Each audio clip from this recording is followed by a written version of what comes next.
आज मी आपल्याला लहान मुलांचा सगळ्यात आवडता पदार्थ फ्रेंच फ्राईज कसे बनवायचे ते दाखवणार आहे. नमस्कार, मी नम्रता. पाटील सस्वे अँड आर्ट्समध्ये आपलं सगळ्यांचं मनापासून स्वागत आहे. फ्रेंच फ्राईज बनवण्यासाठी असा शुगर फ्री बटाटा घ्यायचा आहे. हा मी रिलायन्समधनं घेतला आहे किंवा मग इंदोरी बटाटा घ्यायचा आहे. दोनपैकी कोणताही बटाटा घ्या. त्याच्यानंतर हा बटाटा पहिल्यांदा स्वच्छ धुवून घ्यायचा आहे. आणि हा बटाटा आहे ना, आपल्या बटाट्यापेक्षा थोडासा महाग असतो. तर कधी ₹40 कधी ₹50 किलोनी सुद्धा मिळतो. तर आता याला सोलून घ्यायचं आहे आपल्याला. एकदम बटाटा कडक असतो. आणि हा बटाटा सोलल्यानंतर आपण त्याला कापून घ्यायचा आहे आणि कापल्यानंतर अजिबात धुवायचा नाही किंवा सुकवायचं पण नाही आणि फ्रीजमध्ये पण ठेवायचं नाही. आणि कॉर्नफ्लोअर तर अजिबात लावायचं नाही. डायरेक्ट मी आज तुम्हाला ह्याचे फ्रेंच फ्राईज बनवून दाखवणार आहे. बटाटा सोलून झाल्यानंतर सुरीनी कापून घ्या. पण माझ्याकडे हे कटर आहे कापण्यासाठी. तर याने मी बटाटा कटिंग करणार आहे. खूप चांगलं कटर आहे हे. कांदा वगैरे कापण्यासाठी, मसाला बनवायचा असेल ना कांद्याचा, तर कांदासुद्धा पटकन कापला जातो आणि पाहिजे तेवढा बारीक करता पण येतो. ते बघा. आणि किती छान असे बटाटे कटिंग झालेले आहे एकसारखे. तेल मी आधीच गरम करायला ठेवलेलं आहे.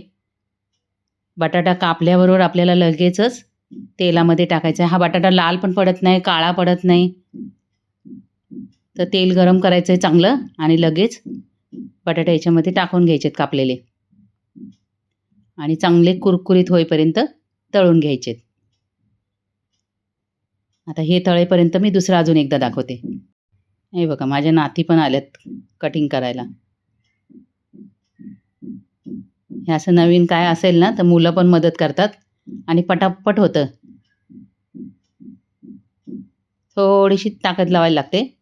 एका फटक्यात असं हाताने फक्त फटका मारायचा की लगेचच कटिंग होतात बटाटे. हे बघा किती छान झालेले आहेत. असं आधीच तयार करून ठेवायचं आणि त्याचा कलर चेंज होईपर्यंत आपल्याला हे तळून घ्यायचे आहेत. आपल्या रोजच्या बटाट्याचं जर फ्रेंच फ्राईज बनवले ना तर व्यवस्थित होत नाही, नरम पडतात लगेच आणि तेल पण जास्त पितं ते. याला तेलसुद्धा कमी लागतं.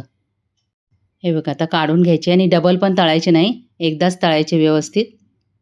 तर दुसरे पण मी बटाटे कट केलेले ह्याच्यात टाकून घेतलेले आहेत आणि असे सगळे मी फ्रेंच फ्राईज बनवून घेतलेत. किती कुरकुरीत झाले ते दाखवते.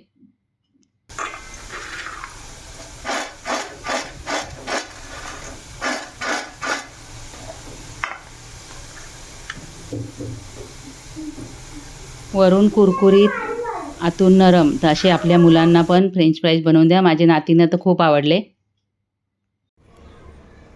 कसं झालं आर्विका? मस्त आहे. कसं झालं अभिज्ञा?